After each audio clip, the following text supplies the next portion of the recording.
Prezadas irmãs, prezados irmãos, jovens de todas as idades, que Jesus, o amigo e benfeitor de nossas vidas, continue a nos envolver na sua paz. Embora pareça brincadeira, mas existem advogados que não gostam dos cânones da lei. Estudam o estritamente necessário para sobreviverem na profissão. E a sua intimidade, então, com o Código Penal, com o Código Civil, com outros códigos, será deficitária. Parece brincadeira, mas não é. Há médicos que não gostam do estudo da anatomia nos seus mais variados aspectos, desde a anatomia basilar, da estrutura muscular, nervosa, estrutura óssea, órgãos, vísceras, até mesmo o mundo mais íntimo das realidades do organismo humano. Parece brincadeira, mas não é. Há professores que não gostam de preparar o plano de aula. Dizem que são tão capazes que fazem de improviso, melhor do que se estudassem o método. E a pedagogia aplicam do seu modo, e não do modo que é recomendado pela escola A, B, C ou D, de acordo com a linha psicológica daquela instituição de ensino. Parece brincadeira, mas não é. Embora que oficialmente, para termos em mãos o documento da carteira de motorista ou carta de motorista, como dizem os paulistas, tenhamos que estudar a direção defensiva, que estudar o Código de Sinais Internacionais, que aprendermos o comportamento em determinado tipo de encruzilhada, em determinado tipo de rotatória, quem é preferencial, quem não é. Passamos a saber, a ter conhecimento de onde estacionar, onde não estacionar. E embora, após toda a preparação e recebendo a condição do título da carteira provisória e depois da carteira definitiva, há pessoas que não gostam de seguir o Código de Trânsito. Querem dirigir do seu jeito. E ao invés de motoristas, são maltoristas. Parece brincadeira, mas não é. Há espíritas que ainda somos preguiçosos. Adoramos vir ao centro espírita. Eu gosto do clima da casa espírita, da confraternização. Sou recebido à porta com todo carinho e toda atenção. Chego na livraria, tem livros para todas as idades. Assisto à reunião, desenvolvo a paciência de tolerar aquele camarada falando, aquela irmã falando, mas eu fico ali firme. E depois entro na fila do passe com unção religiosa. E embora esteja tão pequenino o copo d'água, eu bebo. Embora eu gostaria de beber a jarra inteira, mas não gosto de estudar. Parece brincadeira, mas é verdade. E o Espírito, verdade, diz Allan Kardec: espíritas, amai-vos. Eis o primeiro ensinamento. O amor, que é uma asa, caridade. E instruí-vos, conhecimento. Eis o segundo ensinamento. Por isso, precisamos desenvolver os caminhos do coração. Olhar para cada pessoa, independente da sua anatomia externa ou interna, independente da sua faixa etária, da sua beleza exuberante ou da sua beleza modesta, ou segundo o nosso ponto de vista, fulano nem beleza tem, com respeito, com atenção, com dignidade. Parece brincadeira, mas um expressivo percentual dos espíritas nunca pegaram uma obra de Allan Kardec. Nunca leram. E há aqueles que dizem assim: eu só tenho intimidade com o Evangelho. E consulto o Evangelho nos meus momentos de tempestade. Como é que você faz? Eu pego assim e digo: Jesus, amigo, me inspira. E abro e leio. Então eu já li o evangelho de fio a pavio, de pavio a fio. Leu não. Você pegou migalhas do evangelho. Porque para ler uma obra é uma necessidade de um continuismo, de uma sequência. Precisamos ter iniciativa de ler as palavras iniciais. Isso não é fenômeno físico, não. É gente arrastando a cadeira mesmo. A gente se assustar para querer ir embora, não. Precisamos de ter a terminativa, de chegar à última página. Só que entre a iniciativa e a terminativa, Dona Anita Borella diz que tem 2 passos, que é a continuativa. Eu preciso continuar página a página, e a perseverativa de chegar ao final. Assim, eu começo muito bem o livro, mas vai indo, eu sinto que eu já sei o que tem nele. Nós não sabemos o que tem no próximo parágrafo. Eu tenho evangelhos em casa, no trabalho, no porta-luva do carro, e tenho o hábito de colocar a data. Depois de 50 anos de doutrina espírita, tem dia que eu pego o evangelho, tem 5, 6, 8, 10 datas marcadas. Eu leio e digo assim, gente, eu nunca li isso. E eu olho do lado com a minha letra, tem 5, 6, 8, 10 datas marcadas. Por quê?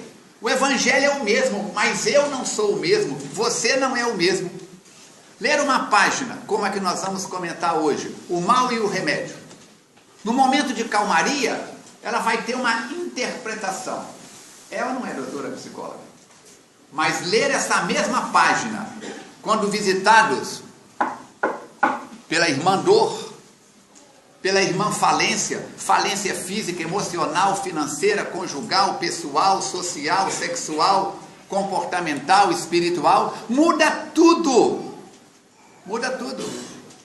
Se eu perguntar qual a comida mais gostosa da sua mãe e da sua avó, você vai falar uma comida que é comum, mas ninguém faz do jeito que a sua avó fazia, do jeito que a sua mãe fazia. Minha avó tinha um segredo no frango com quiabo.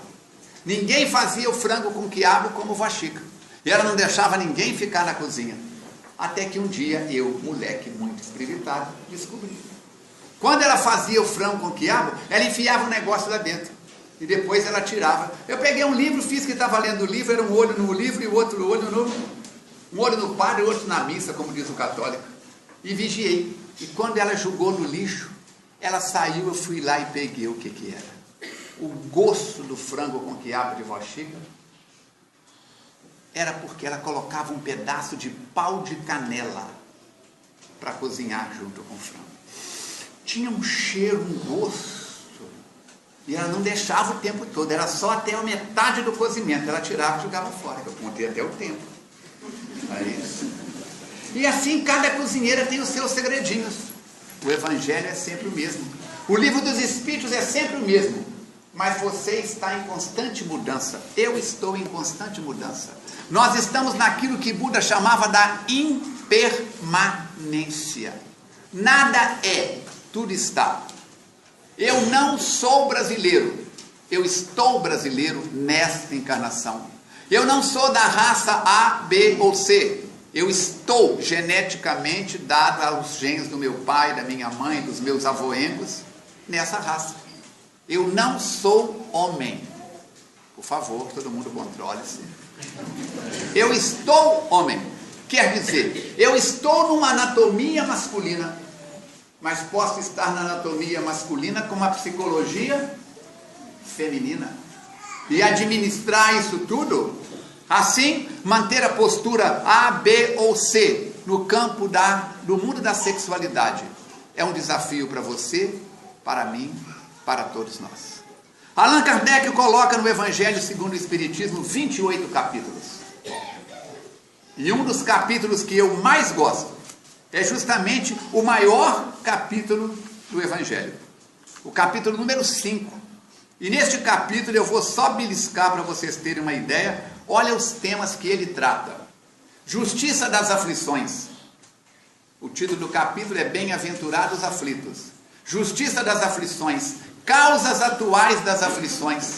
Causas anteriores das aflições. Esquecimento do passado. Motivos de resignação. O suicídio e a loucura. instruções dos espíritos, bem e mal sofrer, o mal e o remédio, que é o nosso tema de hoje. A felicidade não é deste mundo, perda de pessoas amadas, mortes prematuras. Se fosse um homem de bem, teria morrido. Os tormentos voluntários, a desgraça real, a melancolia, provas voluntárias, o verdadeiro cilício, dever-se-á pôr termo à vida do próximo? Será lícito abreviar a vida de um doente que sofra sem esperança de cura? Sacrifício da própria vida, proveito dos sofrimentos para outrem. Quem pode dizer que esses temas não são do seu interesse? Esteja você ganhando um salário de marajá ou um salário de morre-já. Esteja você no momento de tranquilidade ou no momento de perturbação. Esteja você ao lado do seu ser amado, transbordando amorosidade, ou vivendo um período de soledade afetiva. Esteja você subindo a montanha ou descendo a rua da ladeira. Só quem viu e pode contar. Assim, aqui nós temos um roteiro seguro para enfrentarmos os desafios da vida. E ele poderá dizer: Falcone, esse capítulo não serve para mim, porque ele fala do mal, eu sou do bem. Ele fala do remédio, eu estou saudável. Temos um médico ali, temos uma psicóloga aqui, temos vários profissionais de saúde. Qual que é o conceito de saúde? Eu não estou sentindo nada. Eu não estou sentindo nada atestado de estar saudável? Uma síncope cardíaca fulminante? Se começar comigo, com ele ou com qualquer um de vocês, se nós estivermos dentro de uma unidade coronariana ao lado de um cardiologista de competência para emergência, não dá tempo de colocar um medicamento sublingual ou tomar qualquer providência. 6 segundos. O corpo tomba antes de 6 segundos, porque a energia afrouxa. E um professor aqui de Juiz de Fora, foge-me o nome agora, se alguém lembrar, estava com o grupo dele, os alunos ministrando uma aula, e ele utilizava filmes para enriquecer a sua aula. E ele disse: eu trouxe hoje um filme muito extraordinário. Eu quero que vocês, papel e lápis na mão, durante o filme anotem as frases que acharem interessantes, e depois nós vamos ter a aula discutindo em torno do conteúdo do filme. E ele diz: o filme que nós vamos assistir hoje é Um Corpo que Cai. Ligou a máquina e caiu. Os alunos riram e acharam que ele estava fazendo uma brincadeira.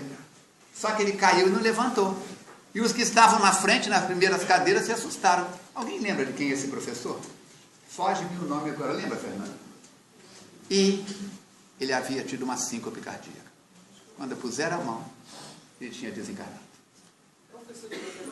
Não,